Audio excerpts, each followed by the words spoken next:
Hello guys, this is शिक्षा उपाध्याय। आप सभी का हमारे यूट्यूब चैनल बीएलएड कोर्स पर हार्दिक स्वागत है।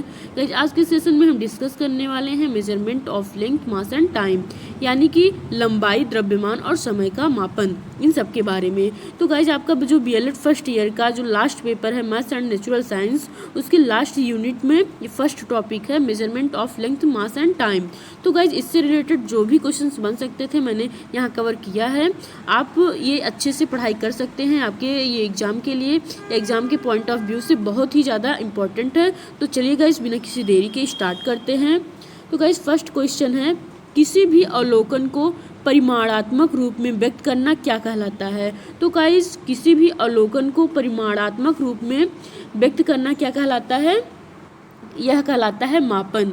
इसको हम अन्य तरीके से भी समझ सकते हैं कि किसी भौतिक पदार्थ के गुण यानी क्वालिटी अथवा विशेषताओं यानी कैरेक्टरिस्टिक्स के परिमाण को अंकात्मक रूप यानी क्वांटिटेटिव वैल्यू देने की जो क्रिया है, उसी क्रिया को मापन क्रिया कहते हैं। तो गाइज, जो भी गुण या क्वालिटीज या कैरेक्टरिस्टिक्स है, उसको हम अंकात्मक रूप यानी क्वांटिटेटिव वैल्यू देते हैं, तो वही मापन कहलाता है।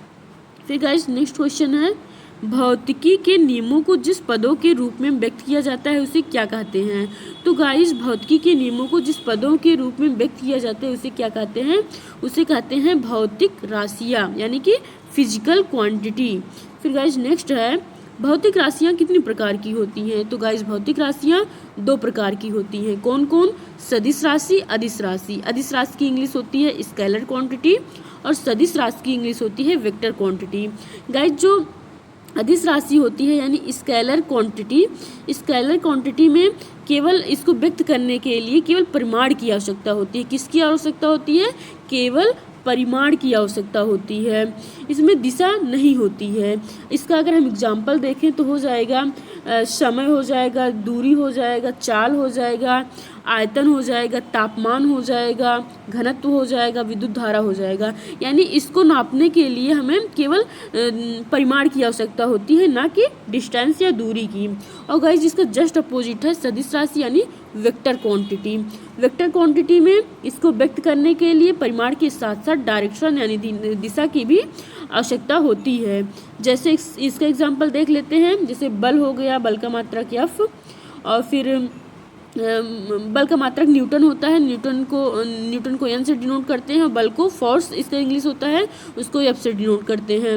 और वेलोसिटी यानी वेग हो गया, विस्थापन डिस्प्लेसमेंट, फिर मोमेंटम यानी संवेग, त्वरण एक्सीलरेशन, फिर उसके बाद विद्युत तीव्रता, रेखीय संवेग, कोणीय संवेग, बल आघूर्ण, और फिर चुंबकीय आघूर्ण, फिर चुंबकीय क्षेत्र की तीव्रता। ये सभी जो है ये सदिश राशियों के एग्जाम्पल है। तो गाइज, आप लोगों को समझ में आ गया होगा कि भौतिक राशियाँ कितने प्रकार की होती हैं। दो प्रकार की होती हैं, अदिश राशि या स्केलर क्वांटिटी, और सदिश राशि यानी कि वेक्टर क्वांटिटी। फिर गाइज, नेक्स्ट है, समय किस प्रकार की राशि है। तो गाइज, समय किस प्रकार की राशि है? तो गाइज, इसको नापने के लिए, इसका मापन करने के लिए या इसको व्यक्त करने के लिए हम कहें तो इसको व्यक्त करने के लिए केवल परिमाण की आवश्यकता होती है, ना कि दिशा की। यानी अगर हम समय पूछते हैं तो उसको गिनतियों में बताते हैं, उसका मतलब बताते हैं कि इतना बजकर इतना मिनट हो रहा है, ये नहीं बताते हैं कि इस दिशा में इतना बजकर इतना मिनट हो रहा है। तो जो सदिश राशि का एग्जाम्पल समय जो है ये अदिश राशि का एग्जाम्पल है। किसका एग्जाम्पल है? अदिश राशि का एग्जाम्पल है। फिर गाइस, नेक्स्ट क्वेश्चन देखते हैं कि संवेग किस राशि का उदाहरण है। तो गाइस, जो संवेग है वो सदिश राशि का एग्जाम्पल है। फिर गाइस, नेक्स्ट है, वे राशियां जिनको व्यक्त करने के लिए परिमाण के साथ साथ दिशा की भी आवश्यकता होती है, तो क्या कहलाती हैं? तो वो वेक्टर क्वांटिटी यानी सदिश राशि कहलाती है। फिर गाइस, नेक्स्ट है, मापन की विधि है MKS विधि या MKS method, CGS method, SI method. तो गाइस, तीनों की तीनों जो हैं वो मापन की विधि हैं। MKS का मतलब होगा जैसे कि इस विधि में लंबाई, एक चीज़ होती है लंबाई यानी लेंथ, सेकंड होता है द्रव्यमान यानी मास, और फिर उसके बाद आता है समय यानी कि टाइम, LMT। अगर हम इसको कहें लेंथ, फिर उसके बाद क्या हो जाएगा? मास, फिर उसके बाद टाइम। तो जो यमकेएस पद्धति है इसमें जो लंबाई है, लंबाई को मीटर में नापते हैं। किस में मापते हैं? मीटर में मापते हैं। द्रव्यमान को केजी में नापते हैं। किस में नापते हैं? केजी में नापते हैं। और समय को किस में नापते हैं? सेकंड में नापते हैं। तो यही गाइज इसी को लिखा जाता है यमकेएस विधि, यानी लंबाई को मीटर में और द्रव्यमान को यानी मास को किलोग्राम में, टाइम यानी समय को सेकंड में। तो ये यमकेएस विधि है। और अगर गाइस बात करें हम सीजीएस विधि की, किसकी? सीजीएस विधि को, तो इसी लंबाई को अगर हम सेंटीमीटर में नापते हैं और जो द्रव्यमान है इसको किलोग्राम में नापकर हम ग्राम में नापते हैं और समय को सेकंड में मापते हैं। समय को किस में मापते हैं? सेकंड में, यानी समय का सेकंड में ही है। इसमें भी सेकंड है, इसमें भी सेकंड है। तो गाइस इसका पहला अगर हम जो लेटर है उसको देखें तो ये सी है, फिर यहाँ जी है, यहाँ एस है। तो सीजीएस पद्धति इसको याद कहते हैं, सीजीएस मेथड ये है। और गाइस जो ये एसआई विधि है, ये जो है यह पद्धति जो है ये मापन की अंतर्राष्ट्रीय विधि है। यह मापन की कौन सी विधि है? अंतर्राष्ट्रीय, यानी इंटरनेशनल लेवल पर ये विधि प्रयोग की जाती है या संपूर्ण संसार में प्रयोग की जाती है। फिर गाइस उसके बाद नेक्स्ट क्वेश्चन है एफपीएस विधि में एफपी तथा एस किसका प्रतीक है? गाइस मापन की एक और विधि है एफपीएस, यानी ये तीन विधियां तो हैं ही, इनके साथ साथ एक विधि और है जिसको कहते हैं एफपीएस विधि। तो गाइस एफपीएस में एफपी तथा एस का क्या प्रतीक है या सिंबल है? तो एफ का है फुट और पी का है पाउंड और एस का है सेकेंड। तो फुट, पाउंड, सेकेंड एफपीएस का प्रतीक है। फिर गाइस नेक्स्ट क्वेश्चन है क्वेश्चन नंबर 9, मूल भौतिक राशियों की संख्या कितनी है? भौतिक राशियों की मूल जो भौतिक राशियां हैं तो उनकी भौतिक राशियां यानी कि फिजिकल क्वांटिटीज़, तो उनकी संख्या टोटल कितनी है? तो गाइस उनकी टोटल संख्या कितनी है? 7 है। कितनी है? 7 है।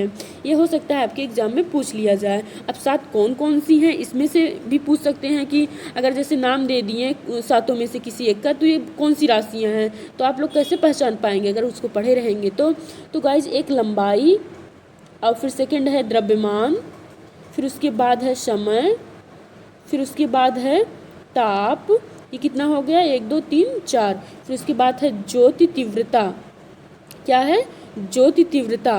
ज्योति तीव्रता के बाद है विद्युत धारा। विद्युत धारा को हम करंट को हम आई से लिख दे रहे हैं, विद्युत धारा को आई, विद्युत धारा।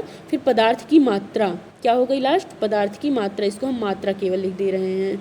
तो गाइज ऐसा भी पूछा जा सकता है कि लंबाई की मात्रक क्या है? तो मीटर, मीटर का संकेत क्या है? स्मॉलियम।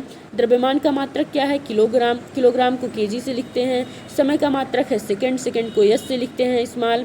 ताप का मात्रक, ताप यानी टेम्परेचर, इसका मात्रक जो है वो केल्विन है, इसको स्मॉल के से लिखते हैं। और फिर उसके बाद है ज्योति तीव्रता, लुमिनियस इंटेंसिटी, इसका मात्रक है ज्योति तीव्रता का मात्रक क्या है? कैंडला है, इसको लिखते हैं सीडी से। फिर गाइस विद्युत धारा का जो मात्रक है वो है एम्पियर, और इसको ए से, कैपिटल ए से लिखते हैं। किससे लिखते हैं? कैपिटल ए से। फिर लास्ट है पदार्थ की मात्रा, मोल, इसको MOL से लिखते हैं। जो पदार्थ की मात्रा है ये ज़्यादा जो हमारा केमिस्ट्री है उसमें ज़्यादा यूज़ किया जाता है, मोल, और बाकी 6 राशियाँ फिजिक्स में। तो गाइस टोटल कितनी फिजिकल क्वान्टिटीज़ हो गई हैं या भौतिक राशियाँ हैं? वो 7 हैं। कितनी हैं? 7 हैं।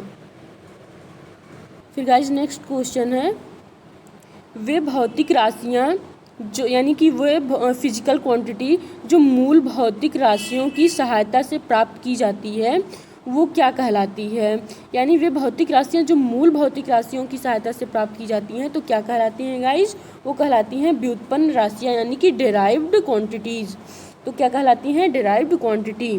फिर गाइस नेक्स्ट है विद्युत धारा का मात्रक क्या है? तो गाइस विद्युत धारा का मात्रक ए है, एम्पियर है, जिसको लिखते हैं, जिसका प्रतीक या सिंबल होता है कैपिटल ए। फिर गाइस नेक्स्ट है मूल मात्रक की विशेषताएं हैं, जो फंडामेंटल यूनिट है उसकी क्या विशेषताएं हैं? जैसे कि अगर मूल राशियों से प्राप्त मात्रक जो है उनको मूल मात्रक कहते हैं। तो गाइस मूल मात्रक की क्या विशेषताएं हैं? यानी कि ये परस्पर स्वतंत्र होते हैं। ये क्या होते हैं? परस्पर स्वतंत्र होते हैं। जैसे कि गाइस मूल राशियों से प्राप्त, इसको हम एक बार क्लियर फिर कर देते हैं कि मूल राशियों से प्राप्त जो भौतिक राशियां होती हैं उनको व्युत्पन्न राशियां कहते हैं। क्या कहते हैं? व्युत्पन्न राशियां। जो मूल राशियों से प्राप्त राशियां हैं उनको क्या कहते हैं? व्युत्पन्न राशियां। व्युत्पन्न राशियाँ कहते हैं। और अगर मूल मात्रकों से प्राप्त मात्रक की बात किया जाए तब उसको कहते हैं व्युत्पन्न मात्रक। क्या कहते हैं? व्युत्पन्न मात्रक। क्या कहते हैं? व्युत्पन्न मात्रक। यानी मूल राशियों से प्राप्त जो फिजिकल क्वांटिटी है उसको कहते हैं व्युत्पन्न राशियाँ, और जो मूल मात्रक से प्राप्त मात्रक हैं या फिजिकल मात्रक हैं तो उनको कहते हैं व्युत्पन्न मात्रक। तो गाइस जो मूल मात्रक हैं वो 7 मतलब 7 मूल राशियाँ हैं तो 7 मूल मात्रक भी होंगे, यानी उसी के जो मूल राशियाँ हैं उसी के जो मात्रक हैं वही मूल मात्रक हैं। इसका मतलब ये होगा। फिर गाइस इसकी क्या कैरेक्टरिस्टिक्स है? पहला है कि ये परस्पर स्वतंत्र होते हैं। सही बात है कि ये परस्पर जितनी भी सातों की सातों हैं वो परस्पर स्वतंत्र हैं, यानी कि हर एक जगह पर उनका वही सिंबल होगा, वही उनका मात्रक होगा, यूनिट होगा। फिर सेकंड है ये अन्य किसी मात्रक पर निर्भर नहीं होते हैं। ये सही बात है कि किसी अन्य मात्रक पर निर्भर नहीं होते हैं और इनकी संख्या सीमित होती है, यानी एक लिमिट होती है कि ये 7 ही हैं तो 7 ही हैं, इससे ज़्यादा नहीं है। तो उपयुक्त सभी कथन सही हो जाएगा। गाइस अगर इसका अपोजिट यानी इसी से प्राप्त जो मात्रक है जिसको व्युत्पन्न मात्रक कहते हैं, अगर उसकी कैरेक्टरिस्टिक्स की बात की जाए तो वो परस्पर स्वतंत्र नहीं होते हैं, जस्ट इसका अपोजिट। ये अगर स्वतंत्र हैं तो वो स्वतंत्र नहीं होते, यानी इस पर निर्भर हैं। ये जो व्युत्पन्न मात्रक हैं वो मूल मात्रकों पर निर्भर होते हैं और अगर इनकी संख्या सीमित है तो उसके अलावा जो भी हैं सब व्युत्पन्न मात्रक हैं, तो वो उनकी संख्या असीमित है। फिर गाइज नेक्स्ट क्वेश्चन है कि 1 इंच कितने सेंटीमीटर के बराबर होता है? तो गाइज जो 1 इंच है वो 2.54 सेंटीमीटर के बराबर होता है। किसके बराबर होता है? 2.54 सेंटीमीटर। फिर नेक्स्ट है लंबाई को मापने के लिए किसका प्रयोग किया जाता है? तो गाइज लंबाई को मापने के लिए पैमाना यानी स्केल, फीता का भी प्रयोग किया जाता है, टेप ओप का। और फिर धातु की या लकड़ी की पटरी, यहाँ इसका भी यूज किया जाता है, यानी उपयुक्त तो सभी ये कथन सही हो जाएगा। फिर गाइज नेक्स्ट क्वेश्चन देखते हैं। एक प्रकाश वर्ष यानी एक लाइट ईयर या 1 लाइट ईयर को अगर मीटर में कितना होगा? जो 1 लाइट ईयर या एक प्रकाश वर्ष जो है उसको अगर मीटर में मापा जाए या मीटर में लिखा जाए तो कितना हो, किसके बराबर होगा? तो गाइज यह बराबर होगा 9.5 × 10⁻15 मीटर के। किसके? मीटर के। 9.5 × 10⁻15।